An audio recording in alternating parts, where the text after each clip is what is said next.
Bienvenue à la formation portant sur l'initiation aux étapes d'une revue systématique et l'implication des patientes et patients partenaires. Au terme de cette formation, vous serez en mesure de définir l'utilité d'une revue systématique, d'identifier les étapes d'une revue systématique et de définir les contributions des patientes et des patients partenaires à chacune des étapes d'une revue systématique.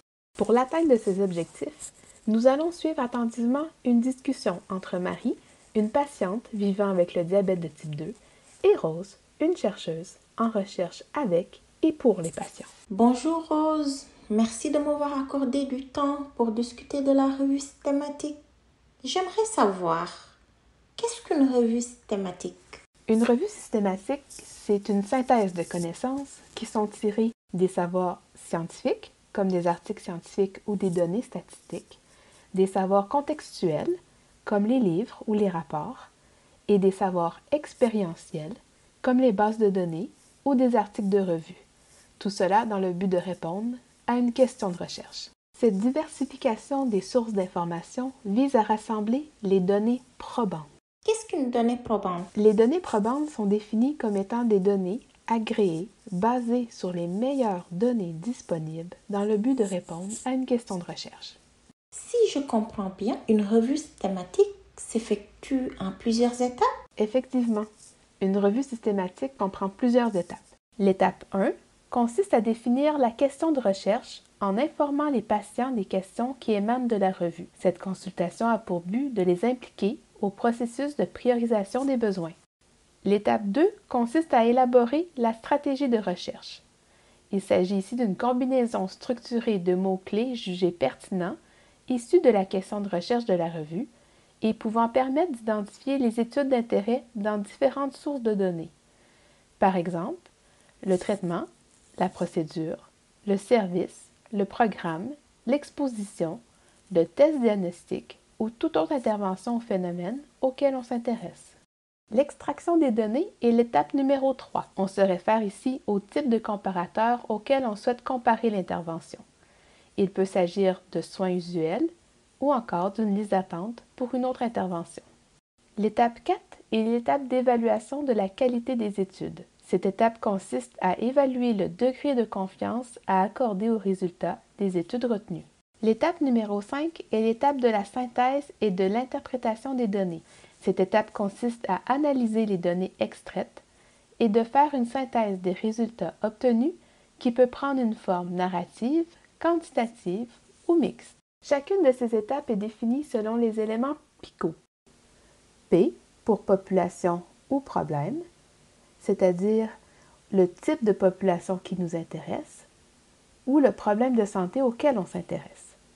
Cette population ou ce problème de santé peut être caractérisé selon l'âge, le sexe, les caractéristiques sociodémographiques, la maladie, le comportement, les symptômes, l'historique de traitement ou encore l'historique médical, par exemple. I pour intervention. Ceci correspond au traitement, à la procédure, au service, au programme, à l'exposition, au test diagnostic ou à toute autre intervention ou phénomène auquel on s'intéresse. C pour comparaison. Ceci se réfère au type de comparateur auquel on souhaite comparer l'intervention. Il pourrait s'agir par exemple de soins usuels ou encore d'une liste d'attente pour une autre intervention. Finalement, O pour outcome, on pense ici aux résultats. Par exemple, est-ce qu'il y a eu un impact sur les issues de santé, comme les symptômes ou les effets secondaires? Est-ce qu'il y a un impact sur les services ou l'expérience? On pense ici à la satisfaction des patients ou des patientes face à une intervention. Est-ce qu'il y aurait eu un impact sur l'équilibre entre les risques et les bénéfices? Ou encore sur les facteurs d'implantation, c'est-à-dire les facteurs à succès qui vont permettre une mise en place d'une nouvelle innovation. À quoi servent les résultats d'une revue systématique? Premièrement, les résultats d'une revue systématique peuvent nourrir le développement d'une innovation en santé.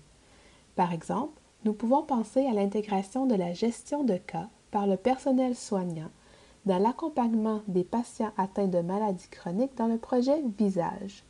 Cette gestion de cas consiste entre autres à évaluer les besoins et ressources du patient, à établir un plan de service individualisé centré sur le patient et à augmenter la capacité d'autogestion du patient et de ses proches.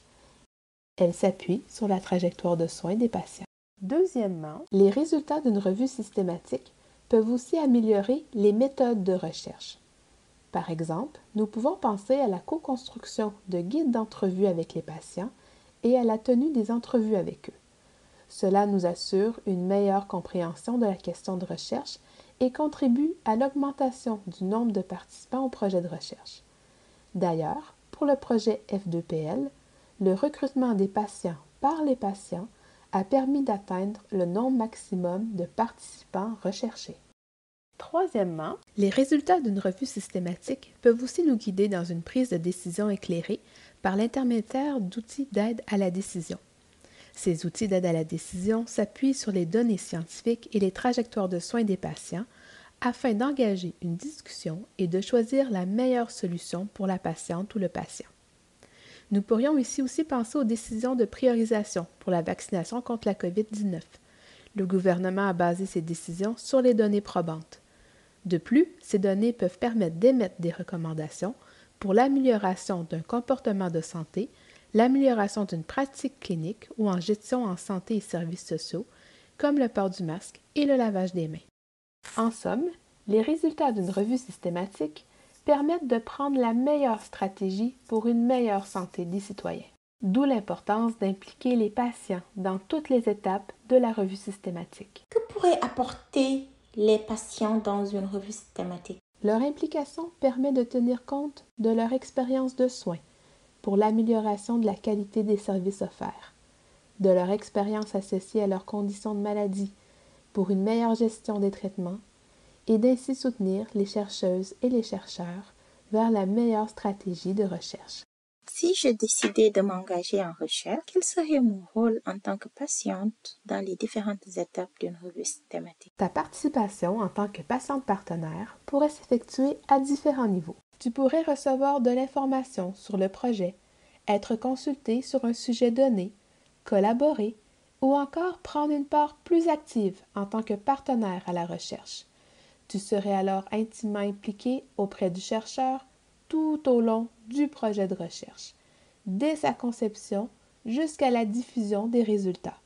Supposons que tu deviennes une patiente partenaire dans une équipe de recherche qui désire conduire un projet de revue systématique sur le diabète de type 2.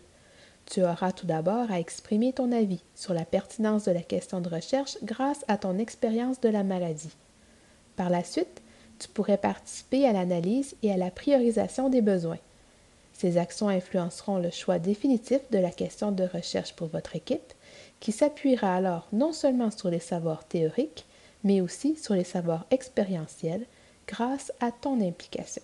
Concrètement, qu'est-ce que je serais appelée à faire dans chacune des étapes de la revue systématique?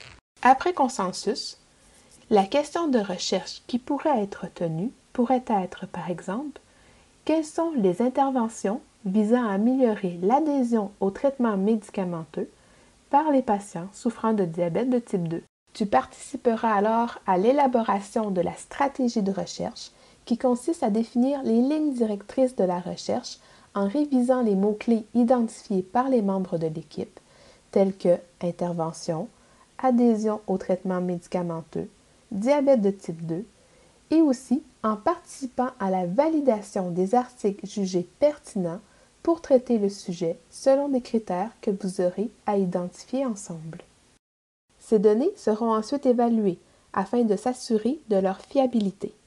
Tu pourrais être informé des outils d'évaluation utilisés et des résultats obtenus, être invité à donner ton avis sur les résultats ou à coévaluer la qualité des données et même à participer à la prise de décision relative au traitement des données. Une fois les articles retenus validés, l'équipe de recherche demandera ton avis sur la pertinence et la définition des variables à extraire. Elle pourrait également te demander de co-créer le guide de codification avec elle et de participer à l'approbation finale des données extraites. Suite à cette phase d'évaluation, l'équipe de recherche te présentera le plan d'analyse des résultats pour avoir ton avis en tant que patiente partenaire. Elle pourrait également te convier à participer à l'analyse, à l'interprétation des résultats et à choisir les résultats à publier. Waouh! Beaucoup d'organisations du côté des patients, mais aussi des chercheurs. Aurais-tu des astuces pour que ça marche? Il n'y a pas de recette miracle. Toutefois, il est important que les patients et les chercheurs impliqués se posent certaines questions avant, pendant et à la fin du projet. Avant le démarrage du projet, l'équipe de recherche doit fournir la description détaillée du patient partenaire recherché et de son côté, le patient vérifie s'il y a assez d'informations pour bien comprendre les attentes envers lui. L'équipe de recherche doit également planifier le budget alloué au patient partenaire et permettre à ce patient de vérifier la clarté des conditions de dédommagement et l'impliquer dans la conception du projet ou dans la révision du protocole de recherche. Le patient, de son côté, ne doit pas hésiter à poser des questions sur sa contribution à la conception du projet ou à la révision du protocole de recherche. Au démarrage et tout au long du projet, l'équipe de recherche doit s'assurer que les rôles et les responsabilités de chacun soient bien déterminés. Quant au patient, il s'assure que ses rôles, tâches et responsabilités soient clairement énoncés. L'équipe élabore aussi un plan de communication. Le patient partenaire, de son côté, doit vérifier si le plan de communication proposé lui permet de recevoir à temps les informations vulgarisées. Les politiques de prise de décision se définissent également au démarrage du projet par l'ensemble des membres de l'équipe de recherche. Le patient, pour sa part, doit s'assurer que ces politiques lui permettent d'avoir une part active aux prises de décision. Les rencontres d'équipe avec les patients partenaires impliqués se planifient à cette étape.